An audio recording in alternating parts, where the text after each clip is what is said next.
Historie, vikingetiden, bosættelse. I vikingetiden steg befolkningstallet, nye byer blev grundlagt. Formålet med bosættelser udlands var rigdom, ære, berømmelse samt godt land at dyrke og bo på. Sociale forhold må også spille en stor rolle. Fremragende sejlskib, og uden skib havde vi jo ingen vikingetid. Stor mobilitet, gode våben og stor mental fleksibilitet var rigtig vigtige forudsætninger. Stednavnforskningen har udviklet den teori, at landsbyer, hvis navne ender på ing, lev, løse, else og sted, er Danmarks ældste og stammer fra jernalderen. I vikingetiden blev det moderne at give byerne navne, der ender på by, tofte og bøl, bølle og torp, ofte siden ændret til rup, strup og drup. De danske vikinger bosatte sig i England, Normandiet, Island, Færøerne og andre områder i Nordatlanten. Altså bare det. Ja.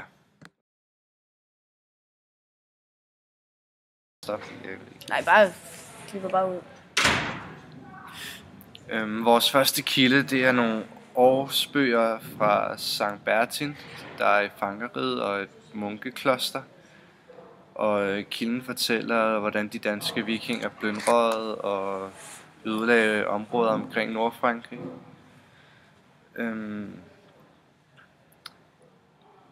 Ja, man kan bruge kilden til at vide, hvor vikingerne plyndrede og bosatte sig, og kilden forklarer også, hvordan vikingerne var som nogle brutale mennesker. Og der er et citat. Normanniske sørøvere kom til byen Nantes, efter at de havde dræbt biskoppen. Mange gejstlige og lægfolk af begge køn og plyndrede byen, drog de til egne i det nedre Kvartanien for at hærge. Til sidst gik de i land på en ø og besluttede efter, at de fra fastlandet havde overført huse at gå i, vinterlejr åbenbart i en varig bosættelse. Og der kan man så se, at det for at så er bosat sig der i Normandiet. Ja. Og kilden, det er også de ser kun fra munkenes synsvinkel, og det er jo dem, det er gået ud over, at de er blevet plyndret, så de kan godt overdrive lidt. De har ikke et helt objektivt syn på, hvordan det, altså på hele situationen.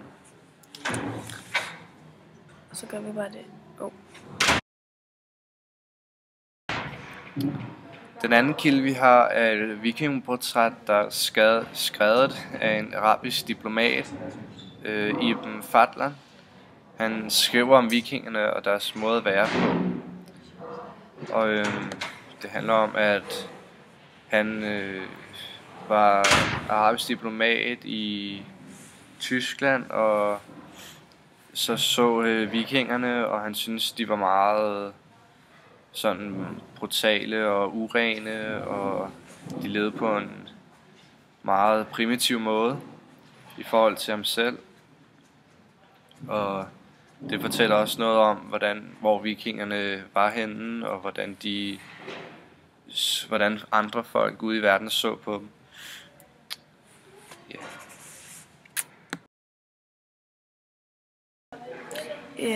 Vikingerne begyndte også at bosætte sig i England sammen med en masse andre skandinaviske vikinger. Fra slutningen af 800-tallet begyndte skandinaviske vikinger, der tidligere havde plyndret og erobret, at bosætte sig i England blandt den angelatiske befolkning. Omfanget af bosættelserne er omdiskuteret, men i kraft af deres antal fik de skandinaviske bosættere stor betydning for udviklingen af samfund og kultur i det nordlige og østlige England. Vi kan vide, at der har været bosættelser, fordi der stadig stammer rødder i England. Hvis man går ind og kigger på DNA for en person nu, så hvis man går langt tilbage, kan man se, at der er nogle danske gener i. Og man kan også se det, fordi der er mange vejnavne henne i England, er også nogle danske navne, nogle danske gamle navne, som blev brugt i vikingetiden. Der er også store ligheder i sproget, hvis man går tilbage og ser på sådan noget godt sønderjysk eller et eller andet, så er der også nogle ligheder mellem engelsk og dansk, som også stammer noget omkring fra vikingetiden. Og der er desuden også den sten, som ligesom den danske Jellingsten, så er der også en sten i England, der hedder det er et solur fra Sankt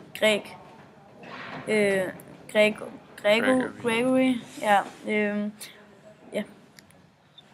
Er det? Nej, okay. Ja, og Nej, det er også det der. det var også en vigtig kilde fordi den viser, at der er skandinaviske bosættelser i England. Ja. Ja. Og skriften, der står på sten, den er oldengelsk.